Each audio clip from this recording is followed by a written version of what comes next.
అందరికీ నమస్కారం.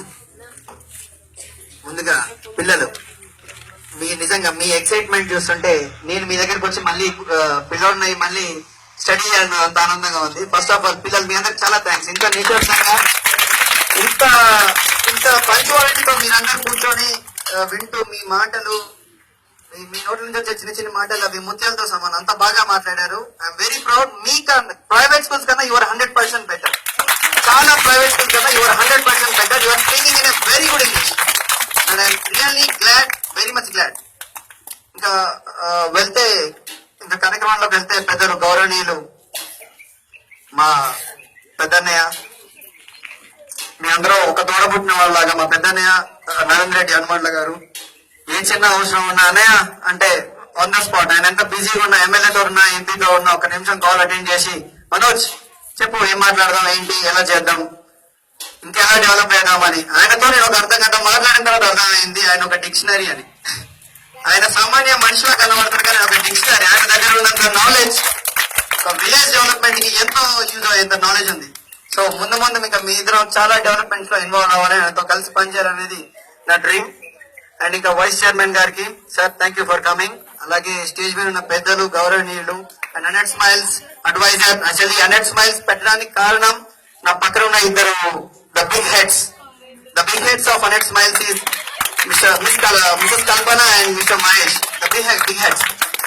నేను చిన్నవాడిని ఏం చేయాలని అర్థం కాలేదు. వచ్చి వీళ్ళ దగ్గర చెప్పాను, అన్నయ్య జాబ్ చేస్తున్నాను సాఫ్ట్వేర్ ఇంజనీర్ గా, ఏదో వస్తుంది నడుస్తున్నాను, మనం బాగానే ఉన్నాం, డాడీ గవర్నమెంట్ జాబ్, తాతయ్య రాజకీయ నాయకులు ఉన్నారు, డాడీ మంచిగా ఉన్నారు, మనందరం ఒక స్టేజ్ లో ఉన్నాం. ఏమైనా చేద్దాం, సొసైటీ కోసం ఏం చేద్దాం, ఏం స్టార్ట్ చేద్దాం అన్నయ్య, ఏం స్టార్ట్ చేద్దాం అక్క, పిల్లల్లో మా ఎడ్యుకేషన్ సిస్టమ్ మీద చేద్దాం. ఎందుకంటే ఏ తరాలు మారాలంటే ముందు ఈ తరం మారాలి. జనరేషన్ లో మనం ఓల్డ్ ఏజ్ చూసుకున్నా, మిడిల్ ఏజ్ చూసుకున్నా, యూత్ చూసుకున్నా, కిడ్స్ చూసుకున్నా కూడా old age they are okay, వాళ్ళు అయిపోతుంది. మిడిల్ ఏజ్ ఏంటంటే వాళ్ళు ఉన్నదాన్ని వాడుకోవడానికి చూస్తారు. యూత్ ఏంటంటే మెయిన్ గా ఇప్పుడు యూత్ కామెంట్ చేయడం తప్ప ప్రాబ్లం ఏంది, ఆ ప్రాబ్లమ్ ని ఎట్లా సాల్వ్ చేయాలనేది ఆలోచించకుండా దాని మీద కామెంట్ చేయడం.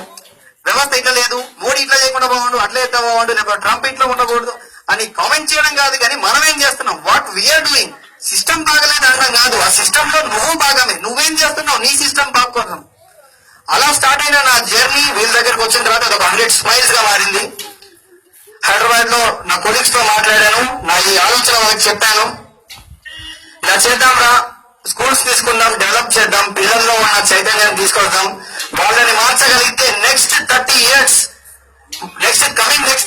వరకు India will be the best position.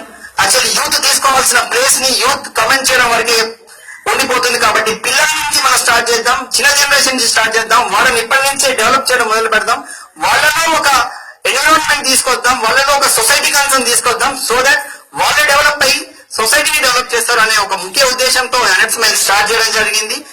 పిల్లల దగ్గరికి కంప్లీట్ గా A to Z వాళ్ళకి ద బెస్ట్ ఎడ్యుకేషన్ ప్రొవైడ్ చేయాలనేది మా ఒక మెయిన్ గోల్. నేను ఒక ఆగస్ట్ 15 రోజు రావడం జరిగింది. నేను చెప్పాను ఆగస్ట్ 15 రోజు, ఆ రోజు ఇనిషియల్ గా కొన్ని ప్రొవైడ్ చేసాం, ఫర్నిచర్ ప్రొవైడ్ చేస్తూ నేను చెప్పాను నెక్స్ట్ రానున్న రోజుల్లో మీ స్కూల్ ని ఒక డిజిటల్ స్కూల్ గా మారుస్తాను with internet connection and camera facilities అన్నాను.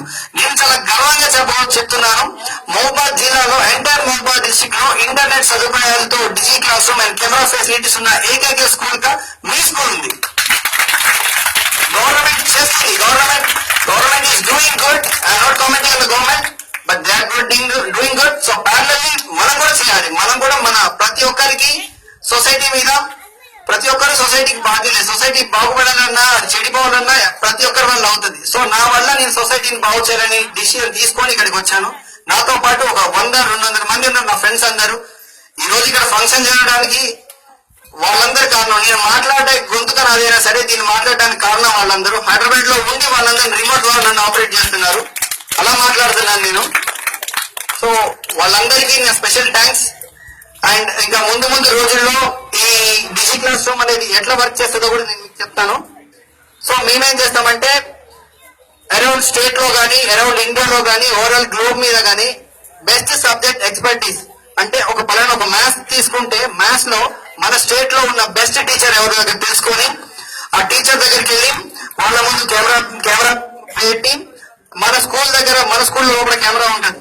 సో వాళ్ళని మనం ఇక్కడికి మాట్లాడిస్తాం. సో వీక్లీ వన్ వీక్లీ ఒక గంట సేపు అయినా సార్ మీరు క్లాస్ తీసుకోండి పిల్లలు కానీ. సో నాకు అలా ఇద్దరు ప్రామిస్ చేశారు. ఈ డిజిటల్ క్లాస్ రూమ్ పెట్టిన తర్వాత నాతో మాట్లాడదాన్ని ఇద్దరు చెప్పారు. అందులో మొట్టమొదటి వ్యక్తి deputy CM education minister Kadiyam Srihari గారు. వారి దగ్గర అపాయింట్మెంట్ తీసుకొని నేను మాట్లాడాను. వారు నాకు 2 నిమిషాలు అపాయింట్మెంట్ ఇచ్చారు. కానీ నా ఐడియాస్, మేము వాడే టెక్నాలజీ, మేము తీసుకున్న సబ్జెక్ట్ మీద మాట్లాడుతుంటే వారు 15 మినిట్స్ వరకు కనీసం వాళ్ళు వింటూ ఉన్నారు తప్ప ఏంది ఇది ఎలా అనేది కూడా అట్లేదు. 2 మినిట్స్ టైం ఇచ్చిన వాళ్ళు 15 మినిట్స్ వరకు మా ఫౌండేషన్ గురించి విన్నారు.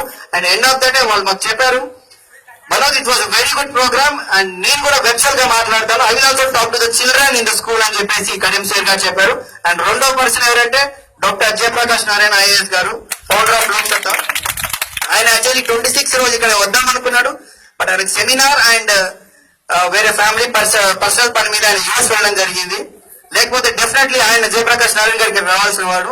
సో ఆయన ఆధ్వర్యంలోనే మేము ఎడ్యుకేషన్ సిస్టమ్ ని డెవలప్ చేయాలనే ఒక ముఖ్య ఉద్దేశంతో ఆయన కూడా మన ఫౌండేషన్ కు చీఫ్ అడ్వైజర్ లాగా ఆయన సలహాలు సూచనలు ఎప్పుడు ఆయన ఖాళీ ఉన్నా ఒకసారి కాల్ చేసి మనోజ్ ఆఫీస్ కి రా కూర్చుందాం ఏదో స్టార్ట్ చేస్తున్నారు.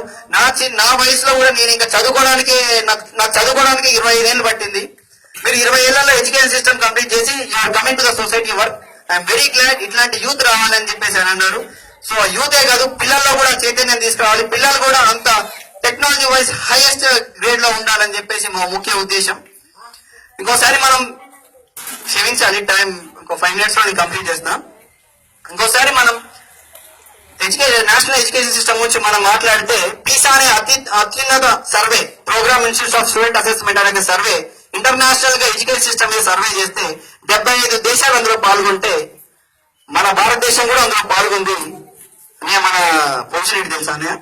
75కు 74 పొజిషన్. దానికి మన గవర్నమెంట్ అన్న మాట ఏంటంటే ఏమని చెప్తారంటే, మామూలుగా గవర్నమెంట్ ఏమని చెప్తుంది, ఒక 5 సంవత్సరాల్లో ఇంప్రూవ్ చేస్తాం, ఒక 10 సంవత్సరాలు ఇంప్రూవ్ చేస్తాం అంటారు కదా. దానికి మన ఎడ్యుకేషన్ మినిస్టర్ ప్రకాష్ జవదేకర్ మాట్లాడింది ఏంటంటే, ఆ సర్వే చెట్టు సర్వే, అది పరిగ్రహం survey, international survey from the London UK నుంచి వచ్చిన సర్వే పీపుల్ ఇండియా అంతా తిరిగి, ఇండియాతో పాటు వరల్డ్ వైడ్ గా తిరిగిన సర్వే చేసి వాళ్ళ ఎడ్యుకేషన్ సిస్టమ్ డెవలప్ కోసం వాళ్ళు చేస్తుంటే మన ప్రభుత్వం ఏం చేస్తుందంటే కనీసం డెవలప్ అని మాట్లాడకుండా సర్వే మంచిది కాదు, సర్వే చేసిన ప్రజలు మంచి వాళ్ళు కాదు, వాళ్ళు లండన్ వాళ్ళు, బ్రిటిష్ వాళ్ళు అన్నట్టు వాళ్ళ మీద కమెంట్స్. మన బేసిక్ మన ప్రాబ్లం ఏందనేది మనం ఫస్ట్ రెక్టిఫై చేసుకోవాలి. మన ప్రాబ్లం గురించి మనం మాట్లాడుకోవాలి, చర్చించాలి. అందులో ఫస్ట్ 75 కంట్రీస్ లో first country China. China is the best education system. మన దగ్గర పిహెచ్డి ఈజ్ ఈక్వల్స్ టు వాళ్ళ దగ్గర 10th క్లాస్. వాస్తవం ఇది, మనం మాట్లాడుకోవాలి. ఎడ్యుకేషన్ సిస్టమ్ అనేది ఇంప్రూవ్మెంట్ అవ్వాలి. ఎప్పుడు అవుతుంది ఇంప్రూవ్మెంట్ అంటే హార్ట్ఫుల్ గా ఎడ్యుకేషన్ సిస్టమ్ ఇట్లా ఉందని మనం ఒప్పుకున్నప్పుడే అవుతుంది. మన లోపల ఉన్న ఈగో సిస్టమ్ తీసేసి ఎస్ సిస్టమ్ బాగలేదు, ఎడ్యుకేషన్ సిస్టమ్ ఉంది దానికి హౌ టు డెవలప్ అని మనం మాట్లాడుకోవాలి. ఇంకో విధంగా చూసుకుంటే తెలంగాణ గవర్నమెంట్ కింద 25,80,000 మంది స్టూడెంట్స్ చదువుతున్నారు, ప్రైవేట్ లో కానీ గవర్నమెంట్ లో కానీ. గవర్నమెంట్ స్కూల్లో ఒక్క విద్యార్థి పైన గవర్నమెంట్ 39,500 రూపాయలు ఖర్చు పెడుతుంది. అంటే ప్రైవేట్ స్కూళ్ళ కన్నా 3 రేట్లు ఎక్కువ. ప్రైవేట్ స్కూళ్ళలో 12,000, 15,000 స్కూళ్ళు ఉంటే ఫీజు ఇయర్లీ ఫీజు ఉంటే మన పిల్లల పైన 39,500 రూపీస్. ఇది గవర్నమెంట్ ప్రకటించిన బిల్లులో నేను ఆర్టీఐ యాక్ట్ ని తెప్పించుకొని చూసింది. వాళ్ళు ఇంత బడ్జెట్ పెడుతున్నారు, 39,000 ఒక పిల్లల పైన పెడుతుంటే కనీసం వాళ్ళకి చిన్న బట్టలు వేస్తున్నారు. ఇంత బడ్జెట్ పెట్టి కూడా సరే అది వాళ్ళు పెడుతున్నారు కానీ అది గ్రౌండ్ లెవెల్ వరకు రావట్లేదు. సో గవర్నమెంట్ అయినా సరే గవర్నమెంటే చేయాలని కాదు, గవర్నమెంట్ తో పాటు మనందరం కూడా ఈ డెవలప్మెంట్ లో పాల్గొని దీని నెక్స్ట్ జనరేషన్ కిడ్స్ దగ్గర నుంచి నెక్స్ట్ జనరేషన్ తీసుకెళ్లాలని, వాళ్ళు ఒక మంచి క్వాలిటీ ఉన్న ఎడ్యుకేషన్ ఇవ్వాలనేది మా మెయిన్ ఎయిమ్. అలాగే చర్చించాం. నెక్స్ట్ కూడా ఇంకే ప్రాబ్లమ్స్ ఉన్న కల్పన మేడం గారు లేదా స్టాఫ్ గారు లేదా అరుణ్ సార్, అజిమునిసా మేడం, మీరందరూ చెప్పండి ఇంకా మనం ఏ రకంగా ఇంప్రూవ్మెంట్ చేద్దాం. మేము సహాయం డెఫినెట్లీగా 100%, 100 smiles will be always with you. మీకు ఏ ప్రాబ్లం ఉన్నా let us know and we will discuss and we will include our brother and we will solve the issue. So provide you at any cost, you have to provide the best education and please provide the best education for the kids and make them equal to the private schools. Our children, my children should be better than private school children. We should build our schools. We should build our UPS school. ఇక్కడ ఈ చిన్ననాగారం UPS school మన Mahabubabad district లోనే the best school గా అవ్వాలి. దానికోసం ఏమైనా చేయండి. మీకు దానికోసం మీకు ఏమి ఫెసిలిటీస్ కావాలా we are ready to provide. Thank you so much. నా ఉపన్యాసాన్ని ఇంత విన్నందుకు థ్యాంక్ యూ సో మచ్.